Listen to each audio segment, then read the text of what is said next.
নমস্কাৰ মই গুলজিত আপোনালোকে চাই আছে হেল্পিং আসাম ইউটিউব চেনেল। আজি আকৌ এটা আসাম এগ্ৰিকালচাৰ ইউনিভাৰ্চিটিৰ এডমিশ্যনৰ ওপৰত ভিডিঅ' লৈ আহিছোঁ। এই ভিডিঅ'টোত আলোচনা কৰিম BSc agriculture, BSc sericulture, BSc horticulture, BFSc, BSc honours community science. এইকেইটা কোৰ্ছৰ ইলিজিবিলিটি ক্ৰাইটেৰিয়া, সিট কেপাচিটি কিমান আছে, এডমিশ্যন প্ৰচেছটো কেনেকুৱা হয়, সকলোখিনি ডিটেইলছত এই ভিডিঅ'টোৰ জৰিয়তে আলোচনা কৰা হ'ব। গতিকে ভিডিঅ'টো শেষলৈ চাই থাকিব।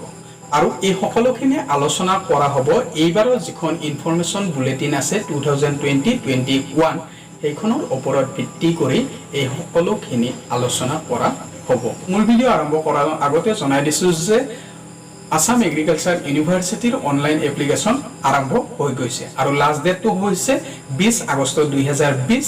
মেৰিট লিষ্টখন পাব্লিছ কৰা হ'ব 25 আগষ্ট 2020 আৰু কাউন্সেলিঙৰ লগতে এডমিশ্যন প্ৰচেছটো আৰম্ভ হ'ব 1 ছেপ্টেম্বৰ 2020 পৰা। এতিয়া আহিছোঁ এই ডিগ্ৰী প্ৰগ্ৰাম কেইটাত কি কি ইলিজিবিলিটি ক্ৰাইটেৰিয়া লাগিব সেই বিষয়ে আলোচনা কৰিম। এই ডিগ্ৰী প্ৰগ্ৰাম যেনে BSc agriculture, BSc horticulture, BSc sericulture, BFSC and BSc community science, এই ডিগ্ৰী প্ৰগ্ৰাম কেইটাৰ কাৰণে প্ৰথম ইলিজিবিলিটি ক্ৰাইটেৰিয়াটো হৈছে এজ। কেণ্ডিডেটজনৰ বয়স 1 আগষ্ট 2020 মিনিমাম বা অতি কমেও 16 বছৰ হ'ব লাগিব।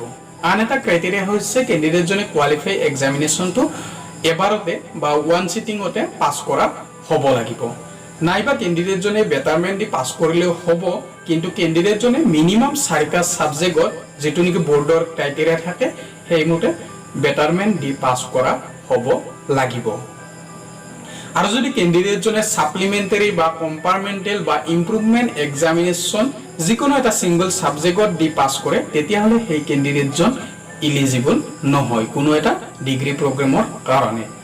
আৰু কেণ্ডিডেট সকলে যিকেইটা সাবজেক্ট থাকে সেই সাবজেক্টৰ প্ৰেক্টিকেল আৰু থিওৰি সেপাৰেটলি পাছ কৰা হ'ব লাগিব।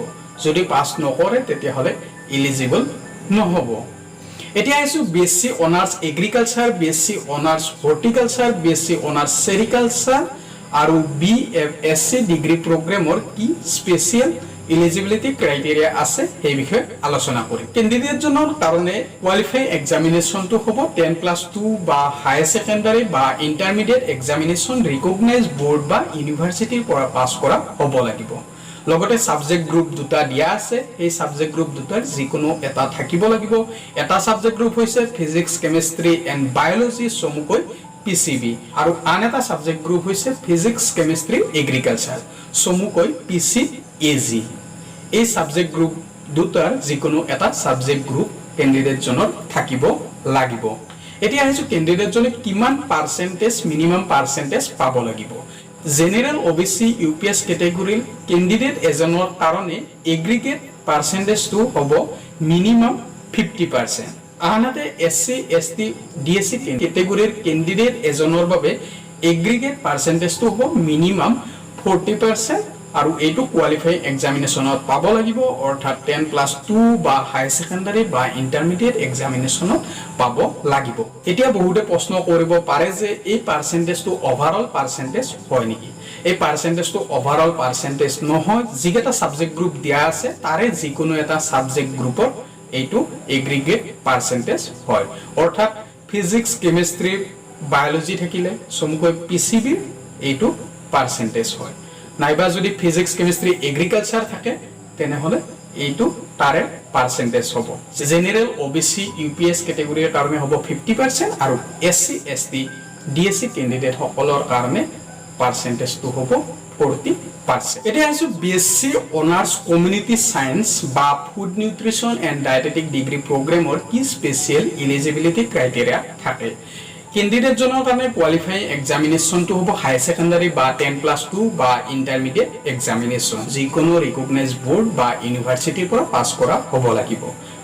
আৰু কেণ্ডিডেটজনৰ কাৰণে সাবজেক্ট গ্ৰুপ কেইটামান দিয়া আছে, তাৰে যিকোনো এটা সাবজেক্ট গ্ৰুপ থাকিব লাগিব। এটা হৈছে ফিজিক্স, কেমিষ্ট্ৰি এণ্ড বায়'লজি চমুকৈ হৈছে PCB। আন এটা সাবজেক্ট গ্ৰুপ হৈছে ফিজিক্স, কেমিষ্ট্ৰি এণ্ড এগ্ৰিকালচাৰ চমুকৈ PCAG আৰু আন এটা সাবজেক্ট গ্ৰুপ হৈছে physics, chemistry and home science. এই তিনিটা সাবজেক্ট গ্ৰুপৰ যিকোনো এটা সাবজেক্ট গ্ৰুপ থাকিব লাগিব। এতিয়া আহিছোঁ কেণ্ডিডেটজনে কিমান পাৰ্চেন্টেজ পাব লাগিব জেনাৰেল OBC UPS ক্যাটেগৰীৰ ক্যান্ডিডেট এজনৰ বাবে এগ্ৰিগেট পাৰ্চেন্টেজটো মিনিমাম হ'ব 50%। আনহাতে SC ST DSC ক্যান্ডিডেট এজনৰ বাবে এগ্ৰিগেট পাৰ্সেন্টেজটো হ'ব মিনিমাম 40%। আৰু এই পাৰ্সেন্টেজটো হয় যিকেটা সাবজেক্ট গ্ৰুপ দিয়া আছে তাৰে যিকোনো এটা সাবজেক্ট গ্ৰুপৰ পাৰ্সেন্টেজ। অৰ্থাৎ যদি ফিজিক্স কেমিস্ট্ৰি এন্ড বায়োলজি থাকে তেতিয়া হলে এই গ্ৰুপটোৰ 50% মিনিমাম পাব লাগিব জেনাৰেল OBC UPS ক্যাটেগৰীৰ ক্যান্ডিডেটে। আনহাতে SC ST DSC ক্যান্ডিডেট সকলে ইয়াৰে যিকোনো এটা গ্ৰুপত যেনে ফিজিক্স কেমিস্ট্রি এন্ড বায়োলজি চমুকৈ PCB 40% পাব লাগিব। এই পার্সেন্টেজটো ওভারঅল পার্সেন্টেজ নহয় যিকোনো সাবজেক্ট গ্ৰুপ এটা পার্সেন্টেজ হয়। এতিয়া আহিছো VLEW FD এন্ড SD যিখিনি ক্যান্ডিডেট থাকে আসাম গভৰ্নমেন্টৰ আন্ডাৰত চাকৰি কৰি আছে তেওঁলোকৰ কাৰণে কি এলিজিবিলিটি লাগিব এই কোৰ্সসমূহৰ কাৰণে।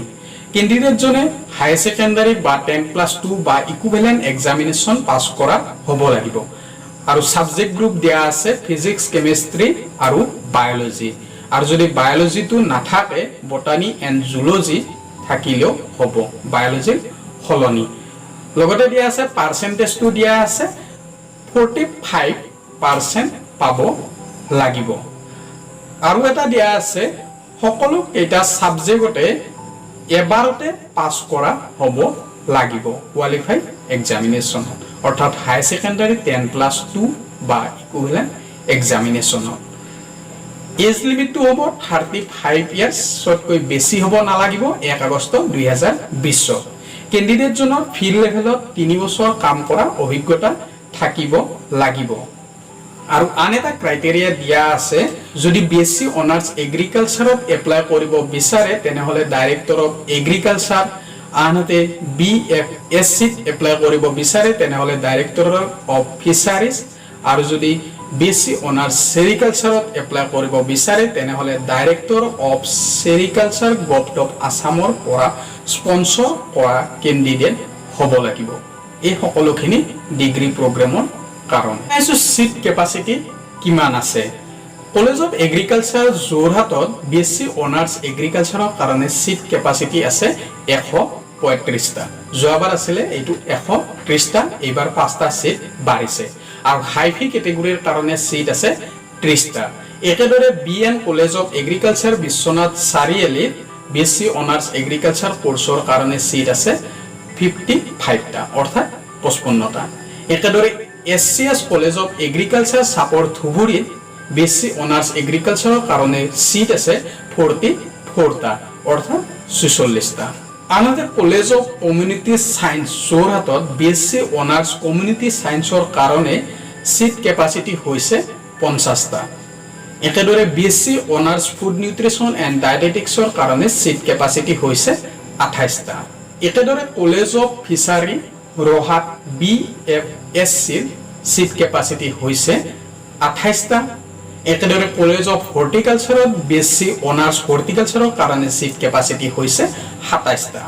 একেদৰে কলেজ অফ সেৰিকালচাৰত BSc অনাৰ্স সেৰিকালচাৰৰ কাৰণে সিট ক্যাপাসিটি হৈছে 27টা।